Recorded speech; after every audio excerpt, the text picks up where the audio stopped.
All right, everybody. Thank you so much for being here with me today. I'm really excited to introduce you this next speaker. And it is all because I have been in business for a long time and I would consider myself a serial entrepreneur. I've learned so much and so many things throughout my years, but this is a really important topic that I feel like I didn't consider at the beginning of my career, but now is super important as we're looking to grow and scale our businesses. And so, yes, I want to introduce you to one incredible woman who is a mindset and money mentor, a spiritual business coach, a creator of the Anatomy of Money system for holistic wealth and well-being. She helps heart-centered entrepreneurs break through subconscious, mental, emotional, financial blocks so they can create sustainable, soul-aligned 6 to 7 figure businesses with ease, speed, and confidence without working harder, feeling guilty, downplaying your success, or selling your soul. She also holds a PhD in comparative literature from Princeton, and she is an award-winning filmmaker who has created content for PBS, Nova, Frontline, and National Science Foundation, and other media channels. She also completed a pre-medical degree and has been teaching and practicing yoga and meditation over 30 years. Her unique blends of ancient wisdom and modern science, narrative medicine, and creative visualization has helped thousands of business owners around the world change their minds, their mindsets, and their relationship with money, power, and true wealth. Please also help me welcome Deborah Fryer. Welcome, Deborah. Thank you so much for joining us today. Thank you for inviting me to be part of your summit. Yes, I'm really excited. I know, like you have such an extended amount of experience and such, and so we're really excited to talk with you today. So let's start with, yes, share with us about your story. Tell us what really inspired you to do what you do today. Like you, I don't think I've ever used this term, but I realize that I have been a serial entrepreneur. I have been in business for myself in many ways over many years.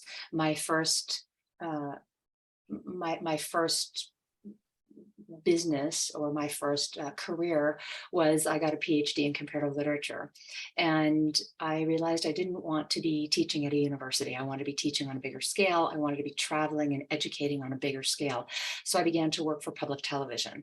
And when I was working for public television, I was traveling around the world making films about climate and the environment. And I saw incredible walks of life. I got to meet incredible people all over the world. And I was interviewing the experts in very scientific, very heady fields about climate change and physics and chemistry. And I felt like such an imposter because my PhD is in classics and comparative literature, and I teach yoga and I meditate. And I felt like, there's this spiritual part of me that needs to stay over here, nobody can know. And there's this hardcore intellectual part of me, and those two don't get to talk to each other. So I thought, well, I better go off to medical school and get a real doctorate, become a real doctor, get a real paycheck, get real respect. And I wouldn't have to hustle for money, because as a documentary filmmaker, when you're on a project, you have income and you're great, you're on top of the world. And when you don't have a project, I felt like I fell through the cracks. I was in debt. It was hard for me to pay my rent. I would eat rice for an entire month. And there's nothing wrong with rice. I like rice. But, I was really living like such an impoverished life on the inside and such a rich life on the outside. And it was really not congruent. So I went to medical school. But in order for me to even apply to medical school, I had to do the post-baccalaureate pre-medical degree. So I took all the courses that I never took in my entire education: physics and organic chemistry and biology and anatomy. And I was working in an anatomy lab, and this changed everything. And the reason it changed everything is because there was a moment in October 2013 when my dad dropped out of a heart attack. He fell off his chair, and that was the end. And the next day, it was my job to go into the anatomy lab and take the heart out of the cadaver to prepare it for the students. And I remember saying, I can't do it. And my boss said, of course, that's fine. I understand. And I meditated on it and I thought, I can't not do it. I can't not see what killed my dad. Now, at this moment in my career, I was working in the anatomy lab because I was on my way to medical school. I had a documentary film business that I had temporarily shut down. I was significantly in debt because I was on the way to medical school. I wasn't earning money and I was trying to like change my career path. And then there was this, major death in my family. So I went into the anatomy lab and I took the heart out of the cadaver. Turns out the cadaver was a man, same age as my dad, and the cadaver, that man, had also died of a massive coronary. Mm, And when your heart fails because of massive coronary, you can see it. And holding the heart in my hands, I could see how I had been running my entire business backwards. I could see how I was so overextended. I was so overgiving. I was so undercharging. I was so overworking. I was so in the masculine model of I have to do more. I have to do more. I have to do more. I'm not allowed to rest. I'm not allowed to sleep. I can't go on vacation, etc. And it was killing me. And I don't use that lightly because I teach mindset and I'm all over neuroplasticity and how your subconscious mind is listening. At the moment I had this awareness was if I don't significantly change everything about the way that I interact in my life, in my business, that's going to be me lying in the anatomy lab someday. mm, And I walked out on that day and I looked up. It was this beautiful cobalt blue Colorado sky and the aspens were gold. And I remember looking at the trees and tears are streaming down. And I'm saying, how do you do this? How do you transform so beautifully, so gracefully? And people come and watch your transformation and it's not messy, it's beautiful. How do you do that? And the trees said, watch us, we'll teach you. And I spent the next 6 months watching nature. I spent 6 months on my meditation cushion. I spent 6 months journaling. I said to myself, I'm not taking any new film projects. I'm just going to do the inner work. I'm just going to do the inner work. And in that 6 month window where I devoted myself 100% to turning over every stone, doing all the shadow work, doing all the mindset work, doing the deep, deep, painful, vulnerable, intimate work that we all have to do to clear the gunk that is blocking us from receiving the true wealth that we want. In that window, I also got a rejection from the 2 medical schools that I had applied to. And I thought, what? I have a PhD from Princeton. I'm an award-winning filmmaker. I have 99% on the GREs. I'm 3.95 grade point average. Like I am your ideal shoe-in candidate. And I didn't get in. And I was initially devastated because I thought, well, like that's my ticket out. That's my ticket to freedom is somebody else is going to pay my bills. Somebody else is going to give me respect. Somebody else is going to give me a white coat and my name on it. And then I'm going to be someone who matters. Now, clearly the mindset work that I was up against, that I raised my hand for, I wasn't up against it. I walked up to it and it walked up to me and it was like, we are going to have a conversation, was this deep, deep, deep, deep, deep old belief that said, I don't matter. I'm not that important. And I had to clear that. I had to heal that. So it was the best thing that ever happened. So, I'm quite devoted to my meditation practice. So I'm sitting in meditation and the entire anatomy of money training that I now teach, that is a full-on year-long mastermind, it's automated courses, it's private coaching, it's group coaching. There's a whole bunch of different brands that it has evolved into. But when it initially dropped in, it dropped in meditation because I was so immersed literally with my hands inside the human body. So I understand how the nervous system works. And I love the beauty and the intricacy of the human anatomy and the human nervous system and the conscious and the subconscious, and how form and formless, physical and non-physical are in this constant dance of creation together. So that's a long story. How did I end up doing what I'm doing? I ended up because I was like, oh God, I can't make any money. I'm a starving artist. What's wrong with me? How did I fall through the cracks? I think I better go over here, which turned out to be an enormous detour that led me back over here. And here we are. yeah, So I no, needed all the stuff that was super painful and challenging and heartbreaking, literally, for me to heal my own heart. yeah, that's Incredible. I love it. Thank you so much for sharing such a amazing and also vulnerable moment. You know, it's like, first of all, losing your dad is one thing, but then it's like you're pulling your heart out. Yeah, literally.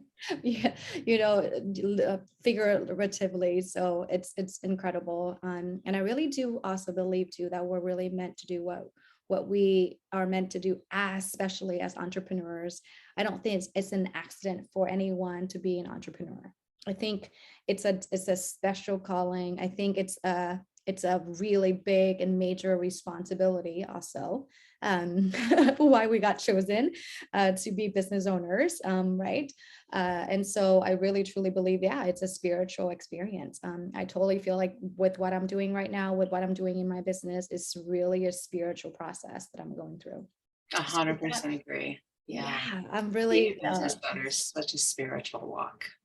yeah, and it's amazing. It's I want to say fascinating, and then also so rewarding, that, I mean, it's so worth it.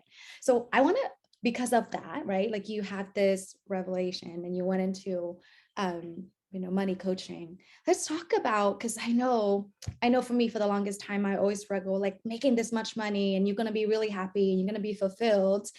And then I hit that financial goal and I'm like, wait, no, I still feel the same. I still have the same worries. Like what is going on? So let's talk about what I believe you talk mostly about as well, is the relationship between the conscious and subconscious, right?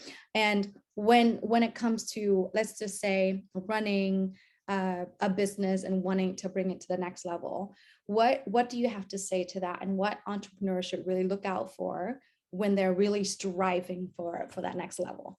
Such a great question. What should you look out for? So, this is a question that the conscious mind wants to know. The conscious mind wants to know everything ahead of time. The conscious mind wants to know, how's it going to turn out? And I want to see proof and I want to see evidence, and there is none. So, we have to do the inner work to tell the conscious mind.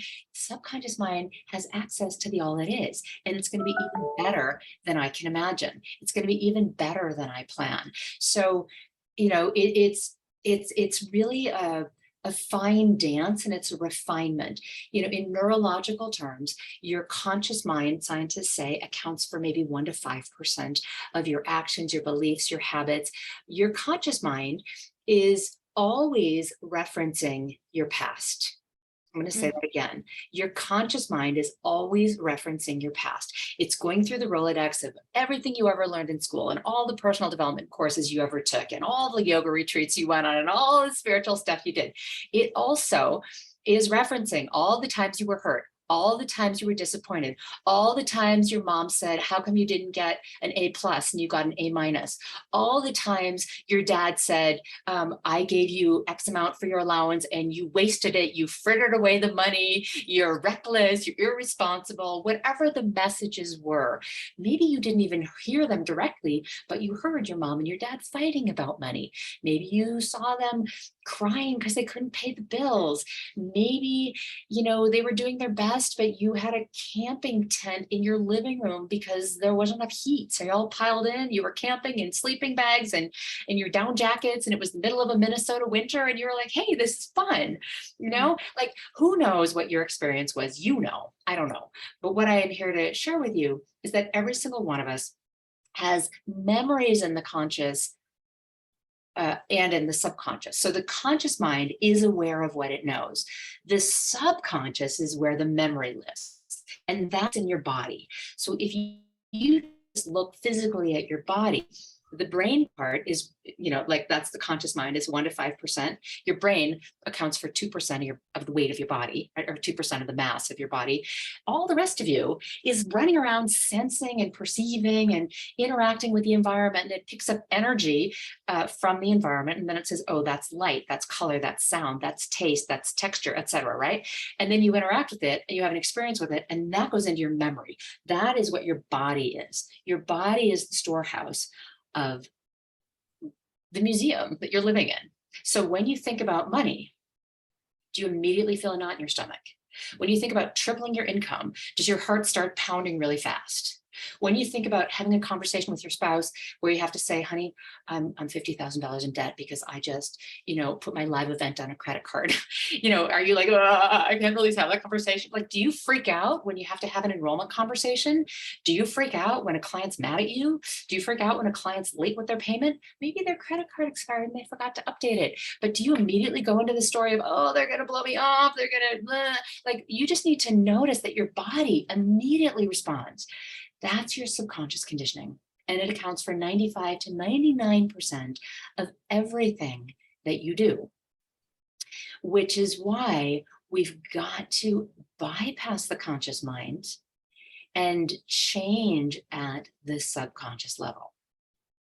The conscious mind usually operates at the beta frequency, which is analytical. It's looking for problems. It's, how am I going to solve this? What's wrong? I got to figure it out. It's very problem oriented. And if there isn't a problem, your conscious mind is going to go create a problem so that it has something to do, because it wants to solve problems. It looks for problems. And if it doesn't find any, it's going to create one because that's its jam, which is awesome.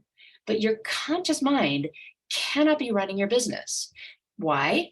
Because if you're going from not having a business to six figures, which is where I was in 2013, or if you're going from six figures to multiple six figures, which is where I was for many years, or if you're going from $500,000 to $1 million, which is where I am now, if you're there, you don't know how to get to the next level yet. Your conscious mind doesn't know. Does that make sense? Mhm. And so many entrepreneurs, they stop themselves because they say, I don't know how I'm going to make the money. Yeah. And to that I say, well, imagine Of it, course you make it don't, up. because you haven't made, Right, of course you don't, because you haven't done it yet. So you're getting stopped by your conscious mind looking in the Rolodex of the past saying, well, all I've ever made is 350,000. So that's all I know how to make. So great, high five yourself that you're super great at that.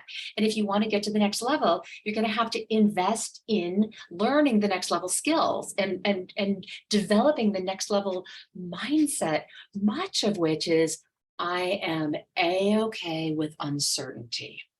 And why can I say so calmly, I am A-okay with uncertainty? Because I'm the one who's creating the $1 million business. And since I'm the one creating it, I know exactly what it's going to look like, what it's going to feel like, what it's going to sound like, how I act, how I talk, the confidence that I vibrate. I know exactly, because it's my business and I'm creating it and designing it on my terms. There's zero doubt because I'm in the driver's seat. So that's a willingness to be operating from the subconscious mind, walking the creation into being. I mean, it's like you paint, you start with a blank canvas. There's nothing on the blank canvas. It's up to you. If you don't like it, you paint over it. If you're a writer, same dealio. You start with a blank screen and you start typing or writing. And if you don't like it, you edit it out, right? It's this exact same thing. So you gotta let your subconscious mind drive, because conscious mind, 95 to 99% of your power. If you're trying to run your business from what you already know, that's 1 to 5% of your intelligence, number one. So you're significantly underpowered if you're working with 1 to 5% of what you've got instead of 100% of what you got. And number two, your conscious mind is never going to figure it out. If you could have figured it out by now, all by yourself, you would have. You would not be listening to us right now. Yeah, exactly. No, I think it's fascinating, and really being able to understand the difference between how the conscious mind works and how can you really control the subconscious mind. I think that's really the shift, right? For most of us, because we don't understand, like we always break things down on a tangible level. It's like, this is the goal, this is what I need to do, but we're not really understanding how the brain really works and how we operate, on a normal level as a human species. And I think this is helpful. I know, at least for me, it's a great reminder for me to say, yeah, of course you don't know how to get there, because you have not gone that way, because you have not made that money. And guess what? I think the trust that you figure out to go this far, you're probably going to figure out to go that low further. Right. It's next Right? level trust. So you said two things that are really important. One of the things you said is something about this is what I need to do. And I want to invite you to recognize the conscious mind says this is what I need to do. And there are a few steps that are before that that actually should be ahead of that. So the first question is, who do I need to be? Mhm. Who do I need to be? How do I need to show up? What's the energy I'm bringing? Is it enthusiasm? Is it curiosity? Is it spirit of adventure? Is it, I wonder what would happen? I wonder what it would feel like. I wonder where, where millionaires go. I was just on a webinar with a bunch of millionaires before this, and we were talking about millionaire mindset. And one person said, like, where do millionaires hang out? And I'm like, they're everywhere. They're at the gym, they're on the hiking trail, they're at the coffee shop, they're at the supermarket, they're everywhere. And so if you approach where you're going, like when you're hiking a mountain, you start at the trailhead, you take a step and you a couple more steps, and then you look around and it looks totally different. And you couldn't see that part of the trail in the parking lot. And then you keep going and it looks, you see some wildflowers and you see a moose and it looks really beautiful. And then the trail starts to get steep. And so you have to expend more energy. And eventually you get to the top and you're like, oh my gosh, it's amazing. And then you have to come back down because you're hungry and you're tired and you want to shower, right? It's the exact same thing with your business. You don't know until you start walking on the trail what you're going to discover. And, you know, as somebody who has been in business for herself since 1984, I am continually learning things I didn't know. I'm continually coming up against things that are like, wow, I never considered that. Like that never occurred to me. Why? Because all I know is my perspective. And so when you give yourself that amount of latitude of, I don't know everything. Woo, is that a relief? It's so liberating. Oh I my don't God. know anything. Who can I ask? Who can help me? Who's been here before? Who's crossed this rickety bridge that I'm on right now? Who can help me get to the other side? Like it's a grand adventure and it's fun. And I raise my hand for it. Yeah. Totally different mindset. So number one, what you do is less important. What you do is a byproduct of who you be. Mhm. So that's number one is what's the energy that you're putting forth. And the second thing is, well, how does it feel for me to put that energy forth? How does it feel for me to be expecting the best, for me to be anticipating, the grand adventure, for me to know that I have the energy and the resources and the support for me to make it all the way to the top of the mountain and then come back and take a shower and have a nice long lie down in my bed. Like rest is part of the business plan. How does it feel for me to be that kind of a business owner? Yeah. Um, I and think that really resonated. And I think what it's like another great reminder too, it's not so much about, and a lot of times where we're not really vibrating on that frequency or really is operating in that space, it's because we're operating in our own ways, the same ways, but we want to be over here where right, it takes a different level, like you said, a different mindset, but not only energy, it's truly who we get to become in the process. yeah. That's will get us there, Yeah. And if you so want to be over here, you actually have to go over here to get over here. Like you can't stay here and be like, well, I want to be over there and I want to be over there, but I don't know how I'm going to get there. I'm never going to get there.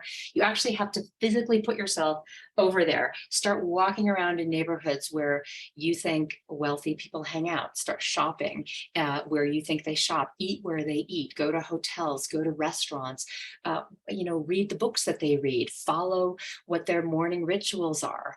Adopt their mindset practices. So who you be and how you feel, and then what you have internally is already more than enough. And we need to stop chasing, well, I don't have that degree yet, or I don't have the money yet, or I don't have the team yet, or I haven't written the book yet, or I don't have fill in the blank yet. Because if you're operating from that consciousness, I don't have blank yet, there are a couple of things that are really toxic to you. Number one, you're telling your subconscious mind that you don't deserve it right now. You're saying, I'll deserve it when I have it. And you Mm, got to interrupt that and realize I am lacking nothing. That is lack mindset. It's scarcity mindset. It's poverty consciousness masquerading as an excuse that you buy. John Assaraf calls this rational lies, where you're telling yourself rational lies. Oh, I need another degree. Oh, I need to finish my certification. Oh, when I have the money, then I'll invest in a mentor. Well, yeah. the time that you need the map is at the beginning of the trail, not after you've done the hike and you've come back down. You need it now. You need the support now. You need the framework and the guide and the encouragement and the support now. So we got to really dig deep and recognize I have so much experience. I have so much wisdom. I have so much knowledge. I have so much passion. If I knew what I now know, I wish that I knew at age 25 what I now know. I I wish that I knew what I now know at age 30. I wish I knew it at age 35. And I struggled for so long. And one of the things that I feel very inspired by is to help women stop beating themselves up, stop discounting themselves, stop disqualifying themselves, and 100%. recognize that you have a gift, experience, wisdom, talent, skills now, and you probably are going to need some help to develop it. You're probably going to need help to get over your fear of perfectionism. You're probably going to have to learn some online skills. You're probably going to have to get good at public speaking. You're probably going to have to get good at writing email. You're probably going to have to get good at having enrollment conversations. And these are skills that you can learn. You can learn anything. Yeah, Everything that got you here, you learned. You can learn how exactly. to do So it. you know what? You have shared so much more than we can ever anticipate. I mean, I have to go back and rewatch this whole segment again, to be honest. Like, you have shared so many golden nuggets and things that we really definitely have to consider as an entrepreneur, and especially if we're making this a long-term goal. So can you please share with us in the audience of how we can find you, how they can find you and get their hands on your program and all of the things? Yeah, thank you for that invitation. So if what you're hearing today resonates and you're like, I want to talk to you, you can reach out to me directly. I am very approachable. I'm all over social media on Facebook and Instagram. Just shoot me a private message or a direct message, and my team or I will respond to you directly. I also have a free group that's called the Anatomy of Money Academy that's on Facebook. I go there live from time to time. I'm there at least once a week live. Twice I've done 108 days in a row. Sometimes I do 30 days in a row. I did an abundance diet that was a 30-day deep dive. I have a free thing coming up. So I'm always doing free trainings because I just feel so passionate about this. And we're all up leveling, we're all upskilling, we're all growing and expanding in our consciousness, and we're doing this together.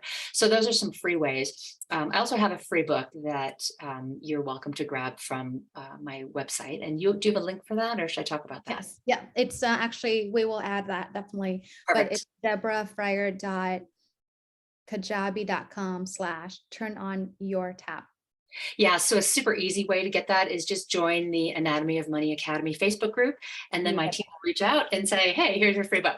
And that. it's a great way for you to become a great receiver. Great way for you to recognize, ooh, what are the frequencies I'm running where I'm actually rejecting money? And one of the frequencies that we run when we reject money is when we say, oh, I'm not ready yet. And I'd love for you to flip that so you realize I'm ready to receive I am money. ready now. I'm ready right now, right? Because your readiness Yeah. is directly related to your bank account. Your readiness is directly related to your influence and your impact and you reaching more people and helping more people.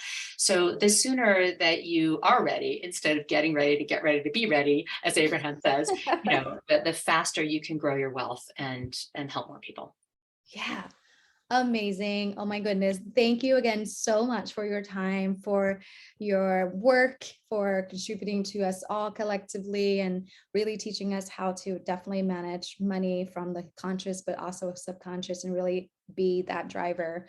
So thank you again so much, Deborah, for being here with us. I really appreciate it. And again, audience, hop on to the group, learn more about money. And if you are not making the money that you want to make, it's important that you reach out to Deborah and she will help you handle that conversation.